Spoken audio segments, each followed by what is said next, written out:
Alors, on va rattraper un peu. Et avec l'étape suivante, c'est le rapport de Ernst Young sur la production, la distribution, etc. Donc, je demande à Marc Lermite de venir ici. Bonjour Marc. Bonjour Ezra. Alors, est-ce que vous pouvez nous présenter votre rapport? Oui, et je vais être obligé de vous dire très rapidement. Très vite, oui, parce que c'est un des contrastes saisissants dont Avignon a le secret. Donc, voilà, on respire quelques secondes, je l'ai fait. Je remercie la prof principale, Laure Kaltenbach, de nous avoir proposé ce beau sujet, le temps.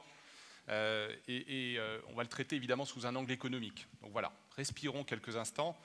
La façon dont on a traité, et que vous allez pouvoir suivre sur ces écrans, c'est finalement essayer de répondre à la question: avons-nous le temps? Plus précisément, qui gagne la bataille du temps économique? Avec quel tempo? Vous voyez le titre que nous avons choisi, in fine, à partir de l'interrogation de plusieurs dizaines d'acteurs de toutes origines. On a traversé 12 pays pour cette étude, on est très fiers de ce qu'on a fait.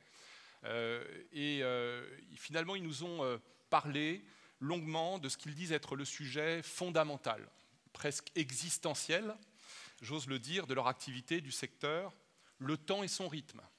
Et donc la guerre du temps entre, d'une part, un consommateur omnivore, multitâche, insaisissable pour beaucoup, né digital pour la plupart, et inscrit dans le temps court. Et d'autre part, le créateur et son producteur, ou ses producteurs, dont la vie et la survie dépendent de la maîtrise d'un temps plus long.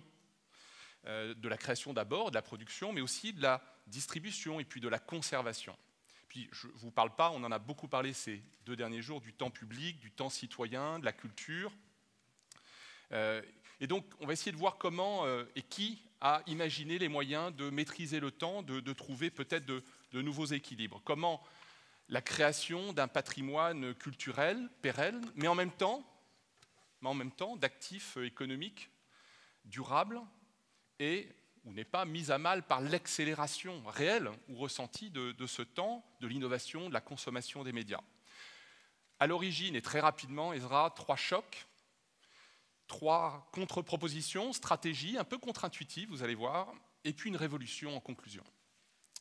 Tout d'abord, 3 chocs originels qu'on a résumés sous cette forme, cette terminologie correcte, selon les latinistes distingués qui nous ont aidés. Il n'y en a pas beaucoup chez Ernst. L'Homo connexus. Je vous le présente. Homo connexus, il est accélérateur.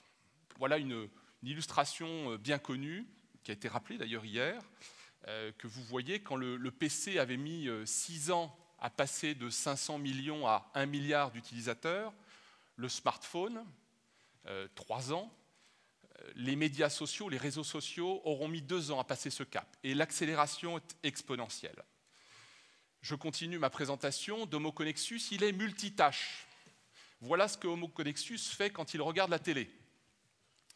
À 66%, il utilise son PC. En moyenne, la moitié de ces Homo connexus ou Homo connexi font autre chose. Je note, et c'est mon ami Bruno Perrin qui me le disait hier, dans son sondage tout à fait personnel, qu'hier, probablement, cela nous a échappé. En tout cas, on a évité cette multitâche en écoutant et en passant du temps avec Tishani Doshi. Et je crois que la consommation de BlackBerry, d'iPad, etc. est passée de 30% à 0,5%, encore une fois, selon le sondage de Bruno. Dernière facette de l'Homo connexus, il s'expose à tout, il consomme tout. Il y a là une première petite raison d'espérer. Alors vous voyez en jaune là où cette consommation progresse le plus. Je vous laisserai découvrir le détail dans cette étude que vous avez tous reçue. La petite raison d'espérer, c'est que les médias traditionnels, y compris ceux que nous utilisons, que nous touchons le soir dans un train, peut-être ici, livres, certains d'entre nous écoutent encore la radio, regardent encore la télé hertzienne, ça arrive encore. Et vous voyez que les volumes sont encore là, même si la progression est sur tout ce qui est en ligne, on a encore une stabilité de ces médias traditionnels, mais un hyper-choix. En tout cas, plusieurs dirigeants que nous avons interrogés nous parlent de cet hyper-choix, de cette hyper-concurrence, de cet hyper-tempo. Donc ces chocs du temps, ils paraissent profiter aux consommateurs. On peut dire qu'il a la main. Ce tempo, il change au gré des technologies, au gré des générations. On y reviendra plus tard parce que c'est une des clés de la guerre du temps. Alors je voudrais passer aussi rapidement que possible à 3 types de réponses. La première, elle est un peu contre-intuitive. On a essayé d'analyser, chiffres à l'appui, ce qu'il faut, le temps qu'il faut et qu'il fallait dans la décennie 90-2000 et puis dans la décennie qui vient de s'achever. Il y a fort à parier que ça ne changera pas beaucoup, d'après nos estimations. Il faut toujours 3 ans pour créer, produire, sortir un film. Il faut toujours environ 3 ans pour créer, sortir, produire d'abord, sortir un album. Il faut toujours 9 mois pour faire un bébé, à ceux qui ne le savaient pas. Donc, contre-intuitivement, le temps de la création n'a pas diminué. Il y a une maîtrise du temps de la part des créateurs, des producteurs. On dit tout cela malgré, évidemment, la progression des moyens digitaux. Mais je retiens notamment une petite illustration, celle d'un des dirigeants d'une des grandes maisons d'édition, de Random, qui dit que malgré les moyens digitaux, pour eux, malgré ces moyens digitaux, la multiplication des plateformes, des formats allonge le processus de développement, voire même, dit-il, devient source de complexité et de coûts additionnels. Deuxième stratégie, deuxième réponse, la chronologie des médias. Elle est bien connue de beaucoup d'entre vous. On ne peut que constater qu'elle sait ralentir le tempo. Ce qu'on constate ici, c'est que les pays où les opérateurs, publics et privés, ont maintenu, voire étendu leurs fenêtres de diffusion, sont ceux où s'exercent les marchés les plus stables et les plus profitables. Troisième réponse, très rapidement, elle est plus complexe, c'est celle des innovations, et au temps de Homo Connexus correspond celui également créatif. Il y a des créatifs, il peut y avoir des artistes dans certaines de nos grandes entreprises, très formatées, très formalisées, je vous l'assure. Il existe des solutions technologiques, elles sont bien connues, elles ont d'ailleurs été développées, présentées certaines d'entre elles de façon assez passionnante hier, mais aussi dans les modes de production et de diffusion. Ce qui nous a frappé, vous verrez dans notre étude un certain nombre d'exemples, je retiens celui de Blick, le quotidien suisse du groupe Ringier, qui a organisé sa salle de presse en information continue. Alors, on pourrait dire, ces journalistes écoutent ce que veut dire, ce que veut que ses lecteurs entendent, il est à la merci de ses lecteurs, etc. Non, c'est plus complexe. Dans cette salle, je vous invite à la regarder, à voir, à la visiter si vous le pouvez. Les journalistes peuvent connaître en temps réel les articles lus, ceux qu'ils écrivent, mais ceux qui sont écrits par d'autres, la manière dont c'est rebondi, dont le lecteur devient non pas un co-créateur, je pense que le mot est abusif, je retiens ce que disait Lescure hier, plutôt un éditeur et un diffuseur. Et cette salle d'information en temps continu, c'est une vraie innovation et qui a permis à ce quotidien et à d'autres de progresser considérablement, d'anticiper. En synthèse, temps court et temps long semblent s'affronter, on va oser ce matin trouver un équilibre. Et quand on traverse d'autres secteurs touchés par la crise, c'est mon cas, on est assez frappé par la multiplicité des réponses, des stratégies, des retournements, malgré tout, de nos industries, de notre secteur. Et cependant, ce que montre, et je voudrais terminer par là, la plongée dans ce temps, dans ce tempo, c'est que la bataille, elle est évidemment pas aussi simple, pas aussi frontale. C'est une bataille assez partagée, partage des droits, partage de la valeur, des contenus, mais c'est surtout une bataille pour l'intimité de nos clients. L'intimité de nos clients. Et si on la résume, elle porte ce nom barbare, déjà évoqué ici, de Big Data. Elle semble aujourd'hui, cette bataille du Big Data, cette bataille donc pour l'intimité, dominée par les acteurs du troisième type. Ceux que vous voyez au milieu de cette page, qui ont, entre les opérateurs et les acteurs des télécoms, en partie choisis, on avait déjà montré cette photographie il y a 4 ans, et on est ravis, ou en tout cas fidèles, et on la suit d'année en année.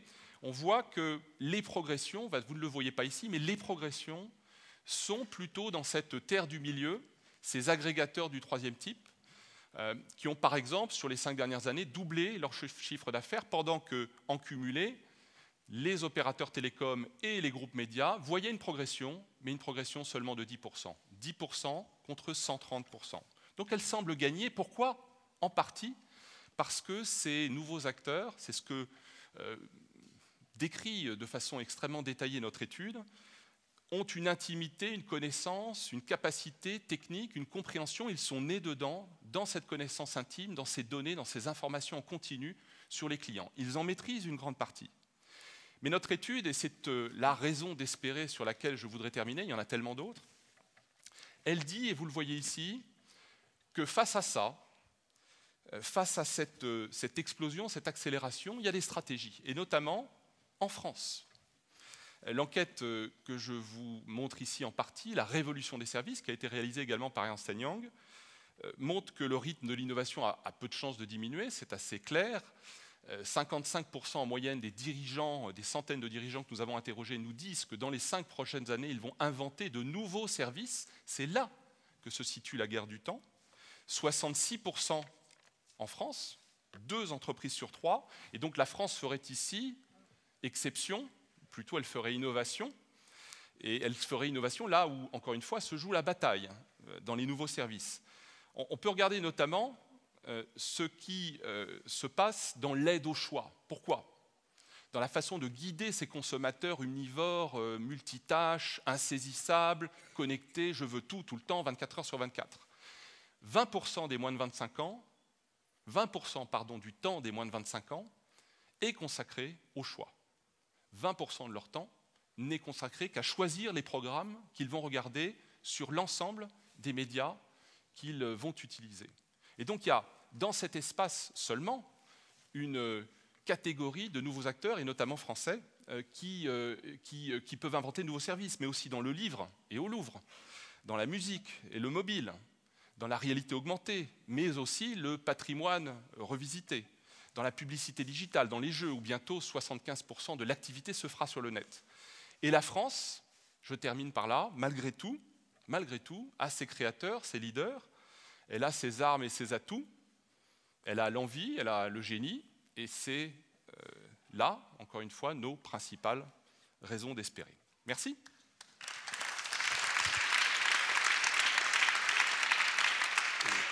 Merci beaucoup, Marc. J'avais lu de très près votre rapport et j'avais beaucoup de questions à vous poser, mais je propose de ne pas les poser et de les poser un peu plus tard dans la section suivante, dans l'intérêt du temps. Et je pense que la pause va être moins longue que prévu, parce que je vais voler un peu de temps pour les discussions. Alors, merci.